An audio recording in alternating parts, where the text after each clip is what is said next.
20% crash coming in Indian market.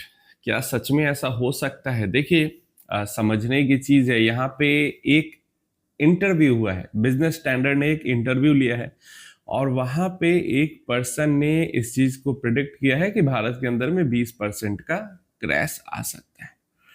इससे एक साल पहले इसी इंसान ने इंटरव्यू दिया था और वहां पे कहा था कि अगले 6 महीने एक साल के लिए जो इंडियन इक्विटीज है वो रिटर्न नहीं बनाएगी, इंडियन स्टॉक्स जो है वो रिटर्न नहीं बनाएंगे। और हमने देखा कि पिछले 6 महीने एक साल में रिटर्न नहीं बनाए। देखिए, इनका कहना है कि भारत की जो जीडीपी है, मतलब भारत का जो ग्रोथ है इकोनॉमी लेवल पे, इकोनॉमी जो है इंडियन इकोनॉमी है वो तो 7-7.5% से ग्रो होती रहेगी, लेकिन भारत का जो स्टॉक मार्केट है वहां पे जो स्टॉक्स हैं वो रिटर्न नहीं बना पाएंगे। वहां पे 20% तक का क्रैश हमें देखने को मिल सकता है। और ये प्रिडिक्शन किया है डॉक्टर डूम ने। मतलब इनको डॉक्टर डूम कहा जाता है। क्यों कहा जाता है?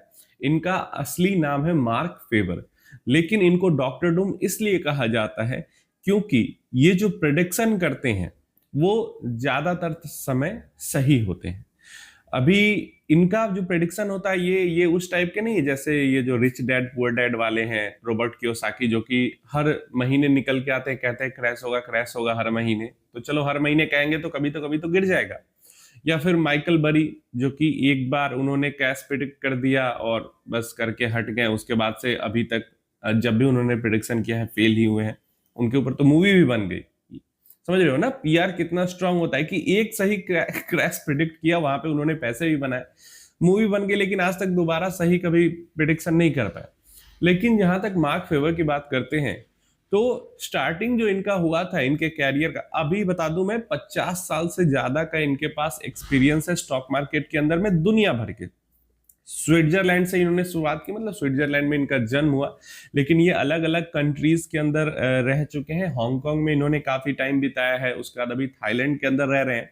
और मेनली जो ये इन्वेस्टमेंट करते हैं, 50% से ज्यादा इनका जो अपना, ये फंड मैनेजर भी है, और 50% से ज्यादा जो इनका इन्वेस्टमेंट रहता है वो इमर्जिंग मार्केट्स के अंदर रहता है। इनका कहना है कि दुनिया की आधी से ज्यादा पॉपुलेशन तो इमर्जिंग मार्केट्स में ही रहती है, इमर्जिंग कंट्रीज में ही रहती है, मतलब इंडिया, चाइना, थाईलैंड, ये सब जो आसपास की एशियन कंट्रीज है वहां पे रहती है। तो हमारा इन्वेस्टमेंट भी यहाँ पे काफी ज्यादा होना चाहिए। इसके अलावा अमेरिकन मार्केट्स, यूरोप में भी इन्वेस्टमेंट इनका है, लेकिन वही आधा से ज्यादा हिस्सा इनका इमर्जिंग मार्केट्स के अंदर में है। और ये जानबूझकर हांगकांग में ये इन्होंने रहा है, उसके बाद ये थाईलैंड में इसीलिए रहते हैं ताकि ये फील कर सके, समझ सके इमर्जिंग मार्केट को। नहीं तो ये स्विट्जरलैंड में रह के भी इन्वेस्टमेंट कर सकते हैं, लेकिन इनका कहना है कि मैं रहूंगा नहीं इमर्जिंग मार्केट के अंदर तो मैं समझूंगा कैसे इमर्जिंग मार्केट को। तो बेहतरीन इनका जो है पूरा रहा है। सही ये क्यों हुए हैं और कितनी बार हुए हैं ये मैं आपको बता देता हूं। तो सबसे पहले 1987 के अंदर में इन्होंने प्रिडिक्शन की थी अमेरिकन मार्केट्स को लेके, एंड वहां पे ये राइट हुए थे। उसके बाद 1990 के अंदर इन्होंने प्रिडिक्शन की थी जापानीज मार्केट को लेके, वहां पे ये सही हुए थे। इसके बाद 2000 से जस्ट पहले 98 के आसपास इन्होंने, 98 99 के आसपास इन्होंने अगेन अमेरिकन टेक कंपनीज को लेकर प्रिडिक्शन की थी, वहां पे भी ये सही हुए थे। उसके बाद 2001 के आसपास इन्होंने गोल्ड को लेकर प्रिडिक्शन की थी, वहां पे भी ये सही हुए थे। उसके बाद 2007 के आसपास इन्होंने अगेन यूएस मार्केट को लेकर प्रिडिक्शन की थी कि वहां पे स्लो डाउन आने वाला है, रिसेशन आने वाला है, अगेन वो सही हुए थे। तो काफी इनका जो ट्रैक रिकॉर्ड है वो काफी बढ़िया है। और अभी मैंने बताया पिछले एक साल पहले इन्होंने इंटरव्यू दिया था तो कहा था इंडियन इक्विटीज में पैसा नहीं बनेगा। काफी इनका जो ट्रैक रिकॉर्ड है वो क्लीन है, काफी टाइम ये सही हुए हैं। और ऐसा है नहीं है कि हर महीने निकल के आते हैं और कहते हैं कि मार्केट क्रैश होने वाला है, मार्केट क्रैश होने वाला है, ऐसा कुछ नहीं। तो फंड मैनेजर भी है, काफी पैसा इन्होंने बना के दिया है अपने इन्वेस्टर्स को, प्राइवेट फंड मैनेजर हैं। अब यहां पे क्यों ये कह रहे हैं ये हम समझ लेते हैं। तो दो रीजन इन्होंने दिए हैं कि क्यों क्रैश आ सकता है। तो दो रीजन में से सबसे पहला रीजन मैंने बताया कि ये कह रहे हैं कि इकोनॉमी ग्रो कर रही है और इकोनॉमी आगे भी ग्रो करेगी, लेकिन स्टॉक मार्केट का रिटर्न न देने का सबसे बड़ा रीजन है valuation and earning growth companies का। देखो भारत के अंदर क्या है कि काफी सारी बड़ी बड़ी बिग बिग कंपनीज हैं जो कि एक्चुअल में बहुत प्रॉफिट कमा रही है या पैसा कमा रही है, लेकिन वो स्टॉक मार्केट के अंदर लिस्टेड नहीं है। या फिर मतलब बहुत सारी कंपनीज है ना, जैसे अमूल इतनी बड़ी कंपनी है, या अभी तक भी पार्ले नहीं है लिस्टेड, तो बहुत सारी बड़ी बड़ी कंपनीज है जो कि नहीं है। और अब यही सबसे बड़ी दिक्कत है कि यहाँ पे इकोनॉमी लेवल पे ग्रोथ इसलिए भी हो जाती है कि काफी ऐसी कंपनीज हो कि स्टॉक मार्केट में लिस्टेड नहीं है लेकिन काफी बढ़िया काम कर रही है, लेकिन एक्चुअल में जो स्टॉक मार्केट में लिस्टेड कंपनीज हैं वो ग्रो नहीं कर पा रही है, खासकर लार्ज कैप जो स्पेस है।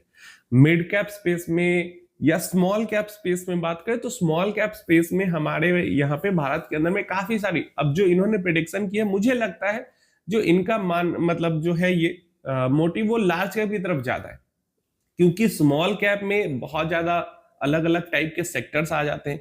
स्मॉल कैप्स में ग्रोथ भी बढ़िया हो रही है, ठीक ठाक हो रही है, मिड कैप में भी ठीक ठाक हो रही है, लेकिन लार्ज कैप्स के स्पेस में हमारे पास बहुत ज्यादा दिक्कत आ रही है भारत के अंदर में, बहुत ज्यादा। और आने वाले समय में जो मुझे लगता है, आप अपना ओपिनियन देना, जो अभी 12% रिटर्न मिला है ना, आने वाले समय में 10% मिलना मुश्किल हो जाएगा, क्योंकि ग्रोथ ही नहीं हो रही है हमारी लार्ज कैप कंपनीज के प्रॉफिट में। मतलब सिंगल डिजिट ग्रोथ देखने को मिल रहा है, 2%, 3%, 5% का ग्रोथ हो रहा है लार्ज कैप के अंदर। तो इसलिए निफ्टी 50 के लेवल पे या सेंसेक्स के लेवल पे जो है इंडेक्स को ऊपर बढ़ना थोड़ा सा मुश्किल जरूर है, और वो सही, मुझे भी लगता है सही कह रहे हैं कि अर्निंग ग्रोथ उतना अच्छा नहीं आ पा रहा है स्टॉक्स के अंदर में। तो एक तो ये उनका रीजनिंग था, और दूसरा रीजनिंग उनका ये था कि मार्केट अभी भी बहुत ज्यादा ओवर वैल्यूड है। नो डाउट हो सकता है ओवर वैल्यू, क्योंकि लॉन्ग टर्म अगर पी देखे तो उसके मुताबिक तो लॉन्ग टर्म जो हमारा एवरेज पी है उसी के पास हमारा मार्केट अभी भी है। तो इसके अकॉर्डिंग तो नहीं लगता है कि मार्केट ओवर वैल्यूड है, लेकिन दिक्कत वही आ जाती है कि लॉन्ग टर्म पी भी हमारा जो है वो 20 के पास है, और पास्ट में हमारी ग्रोथ अच्छी रही है लार्ज कैप सेक्टर में। मतलब लॉन्ग टर्म पी कहने का मतलब निफ्टी का अगर हम लॉन्ग टर्म पी की बात करें तो 20-22 के आसपास रही है, अभी भी हमारा मार्केट उसी के आसपास है। लेकिन अभी हमारा जो लॉन्ग टर्म पी के पास मार्केट है उसको सपोर्ट करने के लिए अर्निंग ग्रोथ वैसी नहीं है। अर्निंग ग्रोथ सिंगल डिजिट में आ रही है, 2-4-5% के आसपास। तो ऐसे में लार्ज कैप स्पेस के अंदर ग्रोथ तो मुझे भी लगता है मुश्किल है, मुश्किल है। लेकिन मुझे लगता है स्मॉल कैप स्पेस में जो हमारा मार्केट है वो अभी भी अच्छा कर सकता है। आप अपनी राय इसके बारे में नीचे कमेंट बॉक्स में जरूर देना। एंड डेफिनेटली मुझे लगता है कि 20% का क्रैश स्मॉल कैप स्पेस में यहां से आगे, क्योंकि 1.5-2 साल से पीछे कुछ बहुत खासा रिटर्न बना नहीं है, इसलिए 20% का क्रैश जब तक कि कुछ इवेंट ना हो जाए।